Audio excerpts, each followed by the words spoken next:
We got more details on the Xbox handheld that we talked about last week. Nintendo's latest FCC filing has stirred up all sorts of hype with the Switch 2 and a particular cubic console. And Sony has a new first party studio. Let's talk about all that and more with tonight's game news. First, let's talk about some smaller stuff. Right here, we've got from Pokemon, get ready to electrify your imagination in 2026. Hashtag Lego, hashtag Pokemon, hashtag Lego Pokemon. And they put out this little teaser.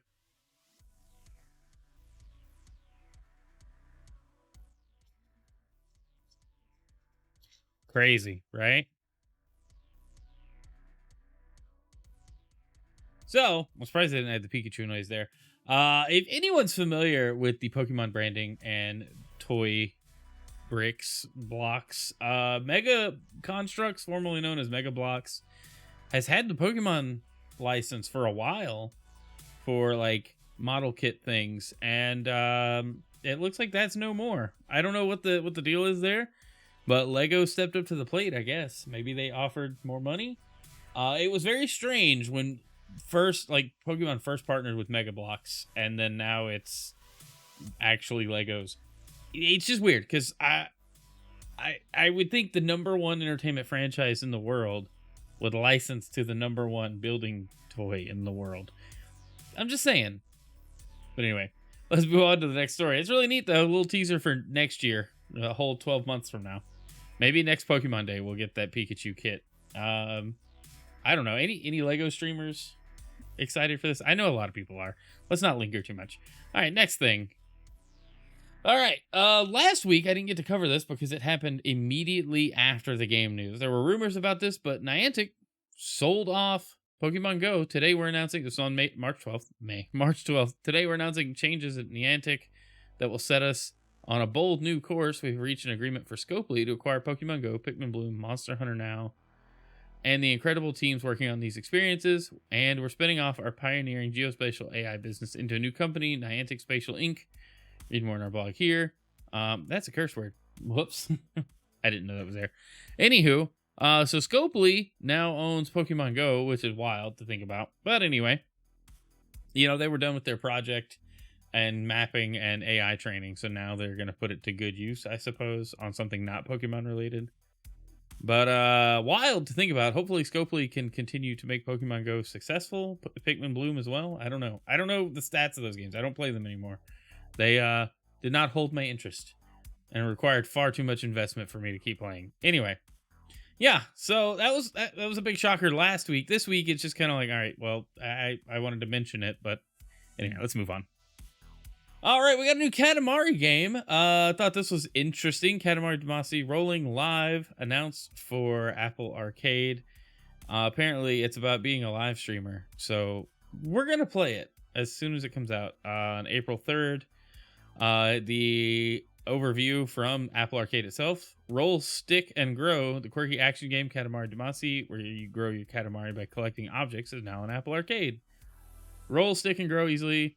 Enjoy this easy, addictive game by just rolling. Stick everything from tiny trinkets to huge objects and watch your Katamari grow. Collect all kinds of items scattered across the earth to complete the collection. Grab royal presents along the way to unlock channel badges and costumes. Search for hidden cousins, and you can play as your favorite ones. How to play: just roll and stick items to your Katamari, complete the king's objectives, and turn your Katamari into a beautiful star that lights up the night sky. Yeah, it sounds like it's just Katamari. It's what we know and expect from the series, just on a mobile form factor. Much better than the last mobile Katamari they had, which was weird. And weird for, like, Katamari weird. If anybody's familiar with the series, I love it. I can't wait for this. It's gonna be a lot of fun. I know Apple Arcade is like kind of a meme for people, but I mean, there's some solid games on there, and it's like Game Pass, but mobile games, and they all work on Mac. So if you got an iPad, you got a MacBook, and your iPhone, you can play these games on all of them and use a controller. Like Apple has like some specific rules that are very nice for making sure these games are accessible to everybody. Anyway, thought that was neat. Kind of a surprise. All right, let's move on. Okay, Star Wars Hunters. Remember, this game was coming to PC. I think it did come out on PC. But it's too little too late. Sunset on Vespara. This is like the official site. They put out a important message. Dear hunters, thank you for your incredible support for being part of the world of Vespera. After careful consideration, we want to let you know the final content update for Star Wars Hunters on all platforms will be on April 15th. The game will remain playable until October 1st, 2025, when the game's online servers will be shut down. Understand this news may be disappointing and want to assure you that this decision was not made lightly. Your passion and dedication to the game and its community have meant the world to us, and we are committed to providing visibility and updates throughout the transition process. Please find below a few important dates regarding this announcement. So the dates mentioned: March 25th, 2025, Season 5 will be extended. Final content update released on April 15th. And October 1st, online servers officially shut down. Star Wars Hunters will no longer be playable beyond this point, which is really a bummer. I think the hero shooter genre has come and gone, but I also think the release of this game is what handicapped it. They put it only on Switch and mobile. Did they put it on mobile? Either way, let's look at the download. We can just click the link. Where's this go? Oh my gosh, this goes to an app. Yeah. So this is just an app. Like, okay, that's cool, but like, your Star Wars fans that are going to support your game are going to play this on PC. Like, I'm just saying. This would have been better day one PC launch. It would have had much better support. Anyway, rip Star Wars Hunters. I can't say I didn't see it coming. All right, let's talk about this FCC filing. Nintendo FCC filing sparks speculation of GameCube controller for Switch 2. This is from TechCrawler.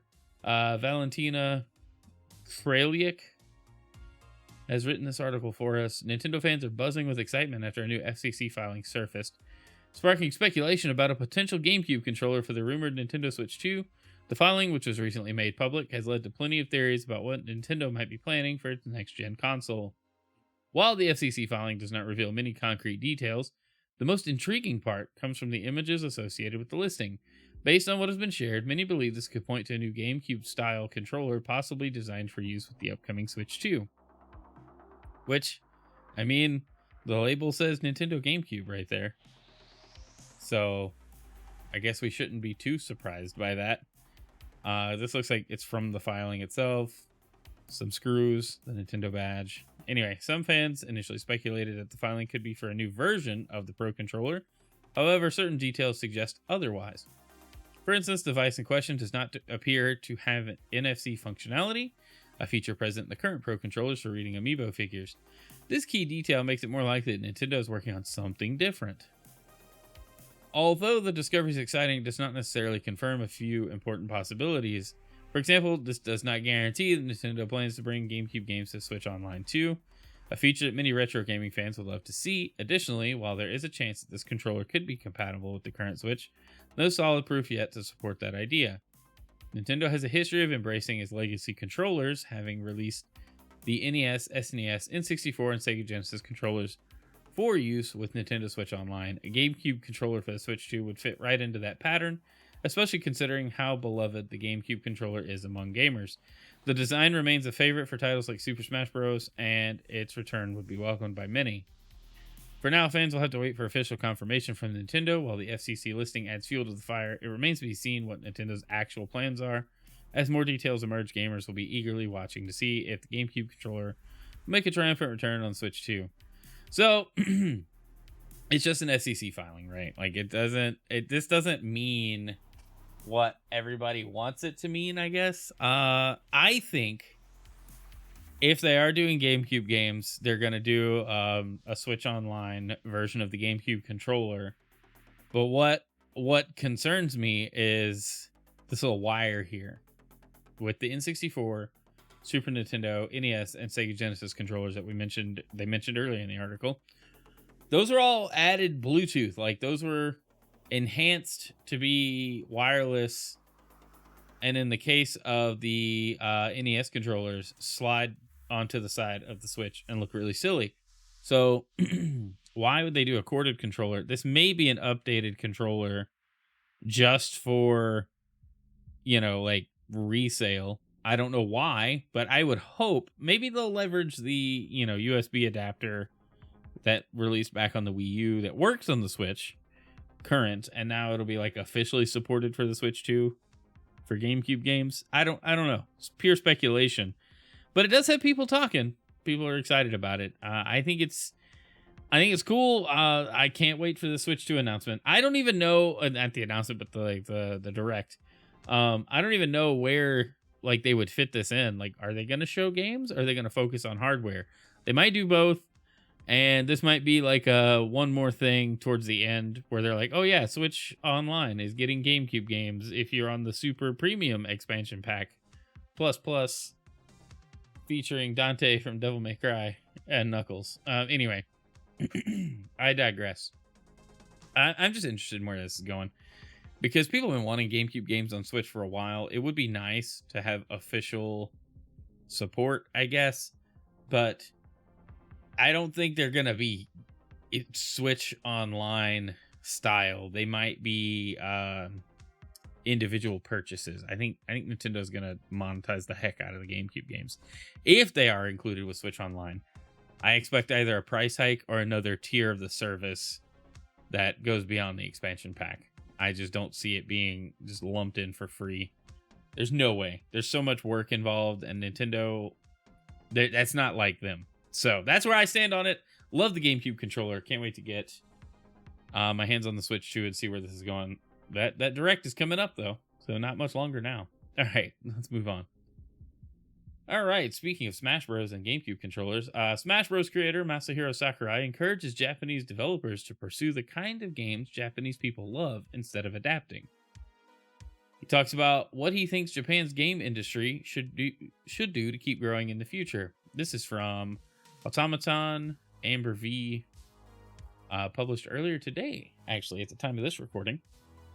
So in recognition of his extensive Masahiro Sakurai on Creating Games YouTube channel, Super Smash Bros. And Kirby creator Masahiro Sakurai was recently awarded the Art Encouragement Prize from the Japanese government's Agency for Cultural Affairs. That's cool. On March 11th, he attended the award ceremony and gave an exclusive interview to NTAX. I don't know what that is, but okay. In which he shared personal views about the future of Japan's game industry. When asked what he thinks the domestic game industry should be doing to keep growing, to keep pace with the booming success seen in countries like China, Sakurai comments, "It's not really my own idea, but as an industry trend, I think Japanese people should keep pursuing the things that Japanese people like." He goes on to explain that the success of various Japanese games in the US kicked off a trend of making Americanized works. Or Sakurai notes, you could say that there was a culture of following de facto standards. By de facto standards, he's referring to practices that get adopted as widespread norms by the industry as an outcome of market competition. However, Sakurai feels that people overseas who love Japanese games aren't looking for this kind of filtered experience, but rather, quote, "I think that they seek the uniqueness and fun of Japanese games, hence the opinion that there's no need for Japanese developers to consciously adapt their work for audiences in the US or elsewhere." Which I kind of agree with. He concludes on a general note, commenting, "In other words, I think that the ideal will be to make games the way you like, as those who agree with you will enjoy them." Sakurai adds that it is vital for people in the industry to do things freely without letting others' ideas be forced on them. He emphasizes, however, that his opinion is just one way of thinking about the topic. So it makes sense. I like that approach. I don't want to play... I'm going to say this. I don't want to play like the American friendly Final Fantasy. And I think Monster Hunter Wilds is a good example from Capcom, where it leans more to a Western appeal in a lot of ways. But in that, you kind of lose what people really loved about Monster Hunter. Now, the game's a huge success. I'm not saying Monster Hunter Wilds is a bad game, but you can see some of the concessions and some of the things that would have changed, that have been changed to appeal more to a Western or even specifically American audience. Now, I think there's a balance, and game developers should do what they think is best for their projects. But I think part of the appeal, even back in the day, about getting a Square Enix game or a Nintendo like first party game was that it was unique compared to what like Acclaim or Midway or some of these traditionally American studios and publishers were putting out. You know, EA games were all sports when I was growing up. There was very few like EA adventure games that were popular that I liked, but hey, I could go play Zelda, and that was like the Nintendo experience. You know, it was very different. I could go play Final Fantasy, and it was very different. You know, and so I think keeping that kind of thing in mind and not trying to add things, you know, like he said, just don't do things because they become the norm. Do things because you want to do them, I guess.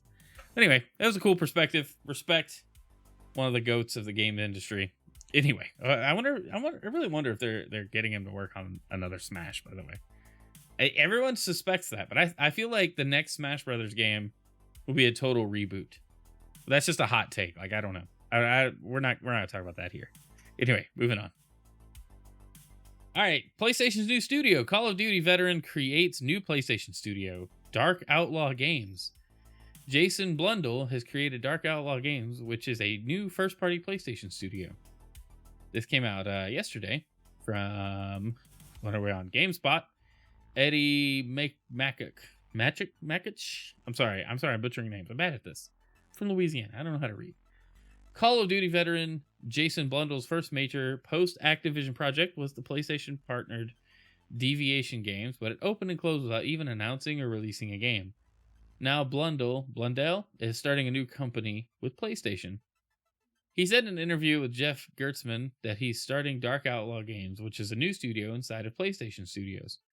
We've been working away in the shadows for a while. When we've got something to talk about, we'll step out into the light, he said, as reported by VGC.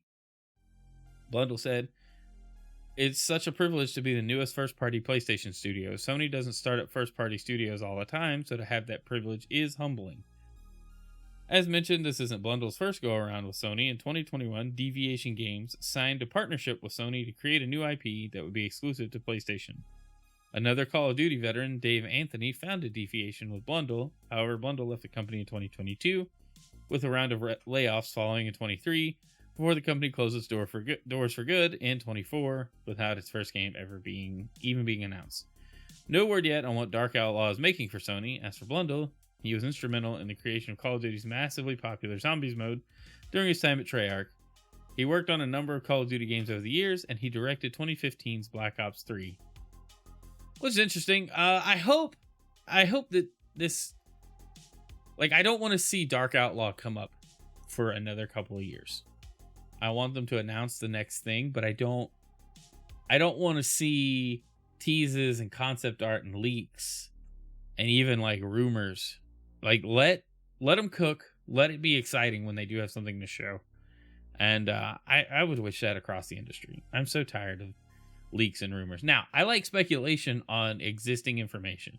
Like the FCC article earlier was a good example of that. That's public information, and we don't know what to make of it. But when people are like, "Oh, well, so-and-so told me," and there's a hack on a server that now we have a data dump and it lines up, and then it's like everybody like is just speculating on information that we weren't supposed to see, which I guess there's a market for. I'm not that guy. I want to be surprised. I get mad when Nintendo shows me too much about Mario Kart when they announce a new Mario Kart and they're like, this is every single track and everything you're going to experience, and there's no surprises. No, let me be surprised. I like new things, but I want to be surprised by them. So I hope the studio is successful. Maybe they'll bring some fresh ideas into PlayStation's first-party offerings, because honestly, third-person fill-in-the-map simulators are fine. They're fun games, but it's the same core idea over and over. That's all I'm saying. Anyway, moving on. All right, I thought this was awesome. Coming from Polygon, Matt Leone, Starfox spiritual successor announced from original programmer. With Nintendo busy elsewhere, Chuhai Labs steps up. Announced Wednesday during the Humble Games Showcase, developer Chuhai Labs, a studio founded by original Starfox programmer Giles Goddard, is working on a Starfox spiritual successor called WildBlue. Shown in a brief teaser trailer and detailed via press release and Steam page, the game will be a rail shooter complete with animal pilots, dogfights, boss battles, and blue skies. Soar over oceans, desert ridges, and perilous caves, battling waves of enemies and pushing back the Baron's forces, says the official description. With the help of allies, you'll fight to restore peace while experiencing the thrill of classic arcade flight combat. WildBlue is the company's biggest title to date, according to company hype man Mark Lentz, which you'd expect him to say, but given that Nintendo hasn't released a new official Starfox game in almost a decade, the last being 2016 Starfox Zero. Starfox Zero was 10 years ago? I'm sorry, I'm having an existential crisis for a second. One of Nintendo's rare Wii U games that never made it to Switch, this looks like a great replacement. Chuhai Labs previously released Carve Snowboarding, a spiritual successor to another game God worked on at Nintendo, 1080 Snowboarding, as well as Playdate launch game Whitewater Wipeout, golf-based adventure game Curse to Golf, and others. So these guys have been making games that I haven't played, I don't know anything about, but this has me pretty excited. Let's check out the trailer. Why don't we?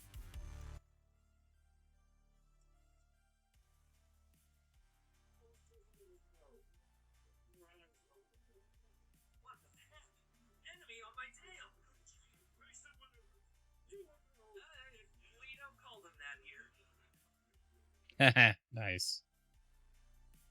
All right, that's a fun teaser. I'm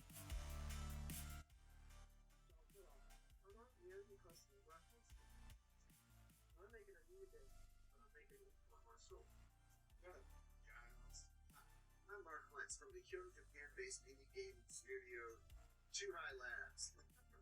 This is our studio behind me. Our team is hard at work on a great-ass new title called Wild.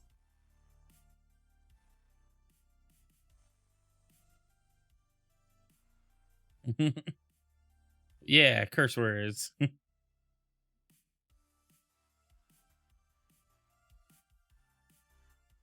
I need to go wishlist this.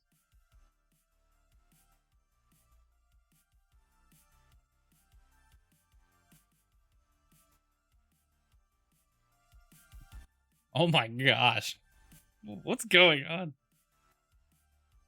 What is that trailer?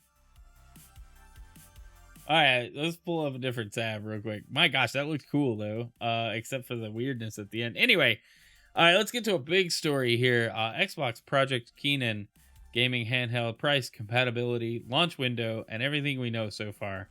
This is on Windows Central from Jez Corden, who we read his article last week about the Xbox. I was gonna say AI. I don't know. The Xbox handheld. Now we got more details. This literally came out like the day the game news video went up, and I was like, crap, now we have more details. But hey, crap, we have more details.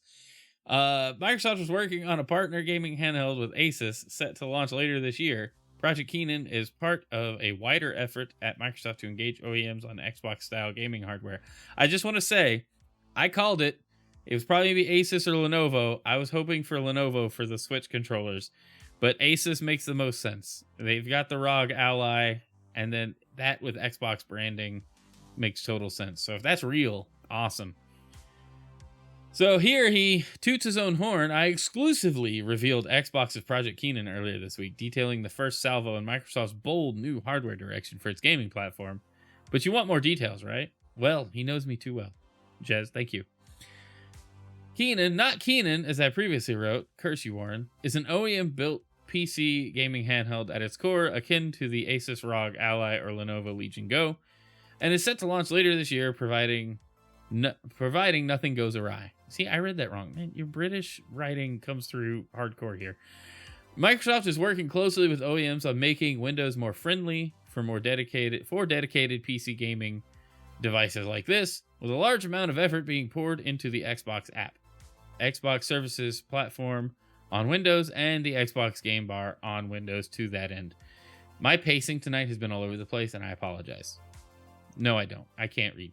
Since I've been getting tons of questions about Kennan, I've put together this FAQ to answer some of the major queries I've received from you all and read in the comments here. Read in the comments here on Windows Central.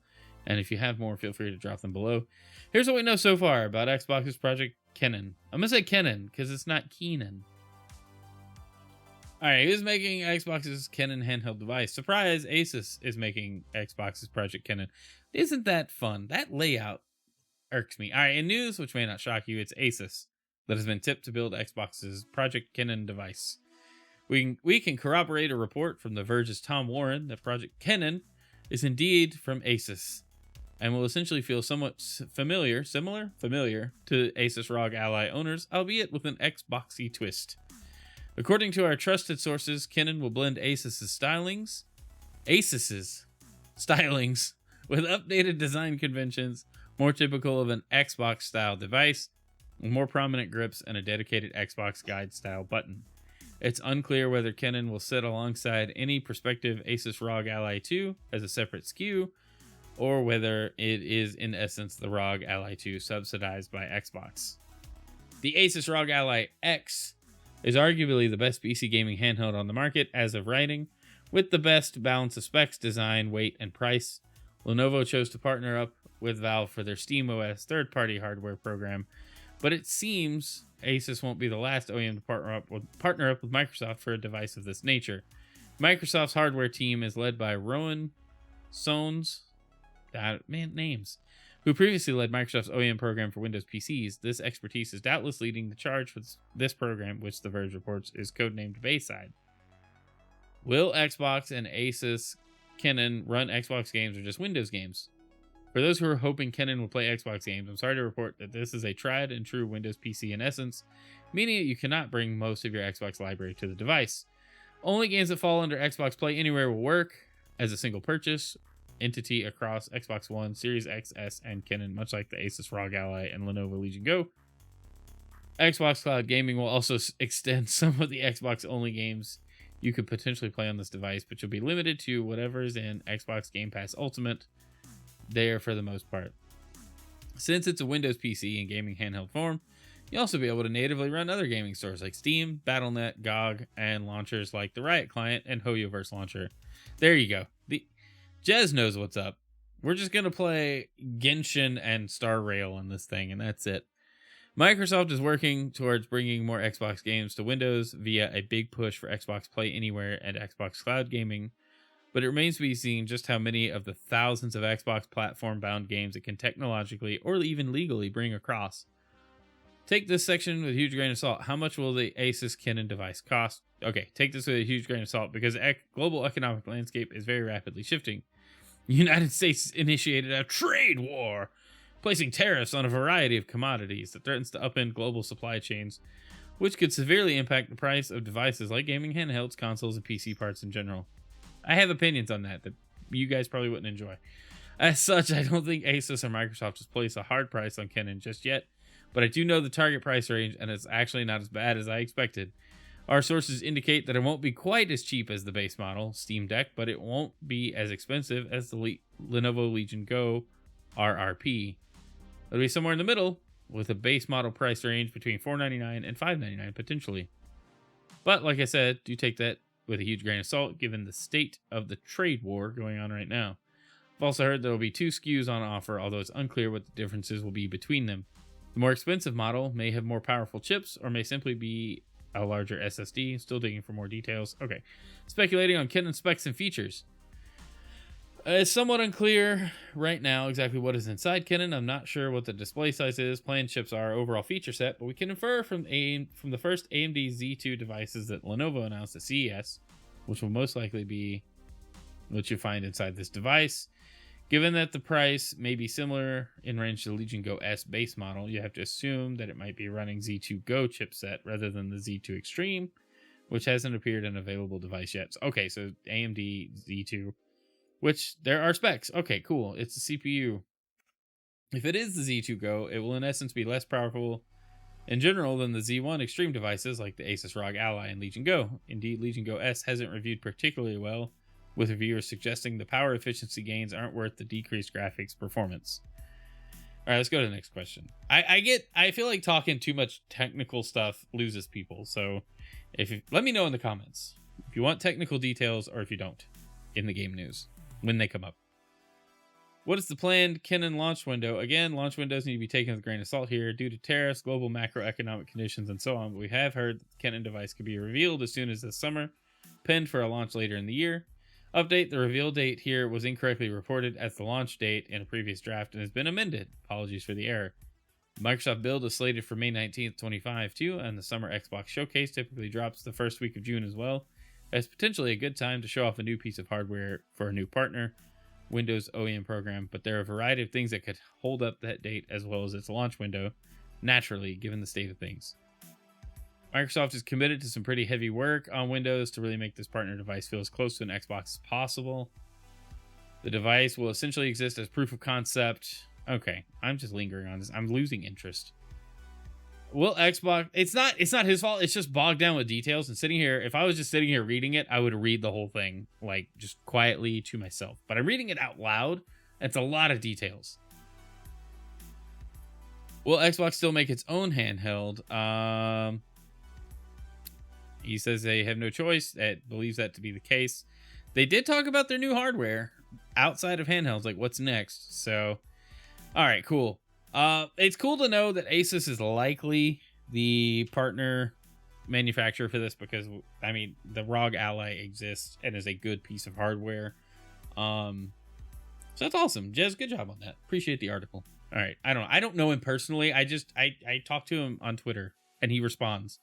Of all the gaming journalists I talk to, Jez is the one that responds. So, GG's. All right. Anyway.